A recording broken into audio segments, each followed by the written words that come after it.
ونصلي ونسلم على رسوله الكريم اما بعد فاعوذ باللہ من الشیطان الرجیم بسم اللہ الرحمن الرحیم الصلاة والسلام علیک یا سیدی یا رسول اللہ وعلى آلک واصحابک یا سیدی یا نور اللہ خدایا بحق کے بنی فاطمہ کے بر کول ایماں کنم خاتمہ اگر دعوتم رد کنی ور قبول منو دست و دامان آل رسول۔ اللہ تعالیٰ کی حمد و ثناء اور اس کی پیارے حبیب حضور صلی اللہ تعالیٰ علیہ وآلہ وسلم پر درود و سلام کے بعد، محترم ناظرین و سامعین، آج پھر ہم آپ کے سامنے قرآن مجید برہان رشید کی تفسیر پیش کرنے کے لیے حاضر ہوئے ہیں۔ تو رب تعالیٰ سے دعا ہے یہ جو میں آپ کے سامنے باتیں عرض کروں، پیش کروں، وہ مجھے صحیح اور سچ بیان کرنے کی توفیق و رفیق عطا فرمائے۔ قرآن مجید برہان رشید میں اللہ تبارک و تعالی نے ارشاد فرمایا وَظَلَّلْنَا عَلَيْكُمُ الْغَمَامَ وَأَنزَلْنَا عَلَيْكُمُ الْمَنَّ وَالسَّلْوَىٰ، اور سایہ کیا ہم نے تمہارے اوپر بادلوں کا، اور ہم نے تمہارے اوپر من اور سلوہ نازل کیا۔ کُلُوا مِن طَیِّبَاتِ مَا رَزَقْنَاکُمْ، کھاؤ تم پاکیزہ چیزوں میں سے جو تمہیں ہم نے رزق دیا۔ وَمَا ظَلَمُونَ وَلَٰكِن كَانُوا أَنفُسَهُمْ يَظْلِمُونَ، اور انہوں نے ہمارا کچھ نہیں بگاڑا لیکن وہ اپنی جانوں پر ظلم کرتے تھے۔ یہ اس کا ترجمہ ہے۔ اب آتے ہیں اس کی تفسیر کی طرف کہ مفسرین کرام نے اس کی تفسیر کیا بیان فرمائی ہے۔ تو محترم ناظرین و سامعین، فرعون کے غرق ہو جانے کے بعد حضرت موسیٰ علیہ السلام اور ان کی قوم مصر کی طرف دوبارہ واپس آ گئے، دوبارہ مصر کی طرف لوٹ آئے۔ تو کچھ عرصے گزرنے کے بعد، کچھ عرصہ گزر گیا، کچھ دن گزر گئے، تو حضرت موسیٰ علیہ السلام آپ اللہ تعالیٰ کے حکم سے ان سے ارشاد فرمایا کہ ملک شام میں حضرت ابراہیم خلیل اللہ علیہ السلام اور ان کی اولاد وہاں پر مدفن ہے، وہاں پر دفن ہوئی ہے، جہاں وہیں پر بیت المقدس بھی ہے۔ تو وہاں پر ایک قبیلہ ہوا کرتا تھا عمالقہ، اسی طریقے سے ایک نام ہے عمالقہ کا، کیونکہ یہ ایک قبیلے کا نام ہے۔ وہاں ان قبیلے والوں سے آزاد کروانے کے لیے بیت المقدس کو ان سے جہاد کرو تاکہ بیت المقدس آزاد ہو جائے۔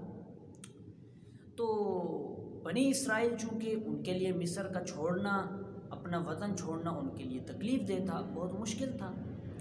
شروع میں انہوں نے ٹال مٹول تو کیا، شروع میں انہوں نے حیلے بہانے کیے، لیکن بعد میں مجبور ہو کر حضرت موسیٰ علیہ السلام اور حضرت ہارون علیہ السلام کے ساتھ وہ روانہ ہو گئے۔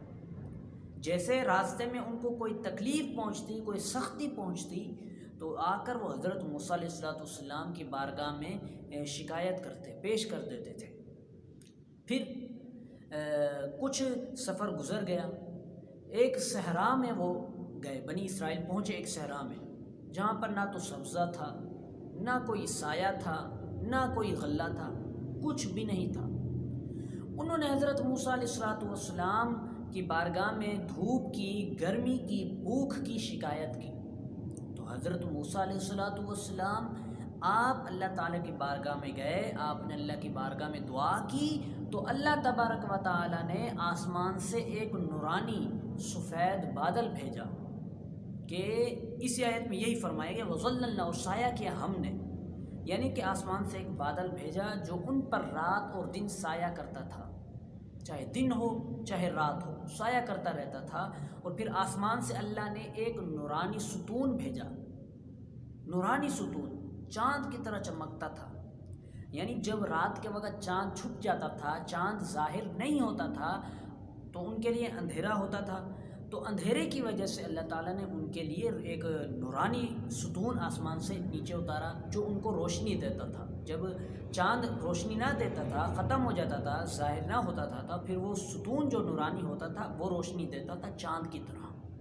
اور اسی دوران نہ تو ان کے کپڑے میلے ہوئے، نہ ان کے بال بڑے ہوئے، نہ ان کے ناخن بڑے ہوئے۔ یہ تفسیر جمل کے اندر یہ موجود ہے۔ پھر آگے ارشاد فرمایا کہ وَأَنزَلْنَا عَلَيْكُمُ الْمَنَّ وَالسَّلْوَىٰ، اور ہم نے تمہارے اوپر من اور سلوہ نازل کیا، یعنی کہ حضرت موسیٰ علیہ السلام کی برکت سے اللہ تعالیٰ نے ان کے لیے کھانے کا انتظام کیا۔ اور وہ کھانا کیا تھا؟ وہ من اور سلوہ تھا۔ اب من اور سلوہ میں علماء کا اختلاف ہے کہ من کیا ہے اور سلوہ کیا ہے۔ تو سامعین کرام، علماء کرام، مفسرین کرام اپنی تفاسیر کے کتب کے اندر فرماتے ہیں کہ من سے مراد یہ شہد کی مثل ایک مشروب ہے کہ وہ بنی اسرائیل اس کو پیا کرتے تھے، یہ ایک مشروب ہے من۔ اور سلوہ کیا ہے؟ سلوہ یہ ایک بٹیر کی مثل ایک پرندہ ہے کہ وہ اس کے پاس آتا تھا پرندہ تو وہ اس کو کھا جاتے تھے۔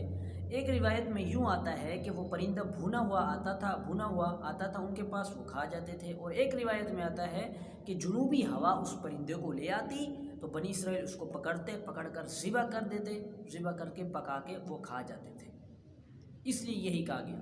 پھر آگے فرمایا کلوا من طیبات ما رزقناکم، کھاؤ تم پاکیزہ چیزوں میں سے جو ہم نے تمہیں رزق دیا، یعنی کہ یہ جو پرندہ ہے یہ تمہارے لیے حلال ہے، یہ تمہارے لیے پاکیزہ چیز ہے، اور یہ جو مشروب ہم نے تمہیں دیا ہے یہ بھی تمہارے لیے پاکیزہ چیزیں ہیں، تم پاکیزہ چیزوں میں سے کھاؤ، حرام چیزوں میں سے نہ کھانا۔ پھر آگے ارشاد فرمایا وما ظلمونا ولکن کانوا انفسهم یظلمون، اور انہوں نے ہمارا کچھ نہیں بگاڑا لیکن وہ اپنی جانوں پر ظلم کرتے تھے۔ یہاں پر یظلمون کا معنی یضرون ہے، یعنی وہ اپنے آپ کو نقصان پہنچاتے تھے۔ تو سامعین کرام، جو بنی اسرائیل تھے وہ کھانے کو جمع کرتے تھے، من اور سلوہ نازل ہوتا تھا، وہ کھانے کو جمع کر دیتے تھے۔ اگر حد سے زیادہ وہ کھانے کو جمع کرتے تھے، جو انہوں نے حد سے زیادہ کھانے کو جمع کیا ہوا تھا، وہ حد سے زیادہ والا کھانا وہ خراب ہو جاتا تھا۔ جتنا ان کو چاہیے تھا وہ کھا لیتے تھے، اور جو زائد بچ جاتا تھا وہ خراب ہو جاتا تھا۔ تو یہی اسی آیت میں یہی کہا گیا انہوں نے ہمارا کچھ نہیں بگاڑا، ہاں انہوں نے اپنے آپ کو نقصان پہنچایا ہے۔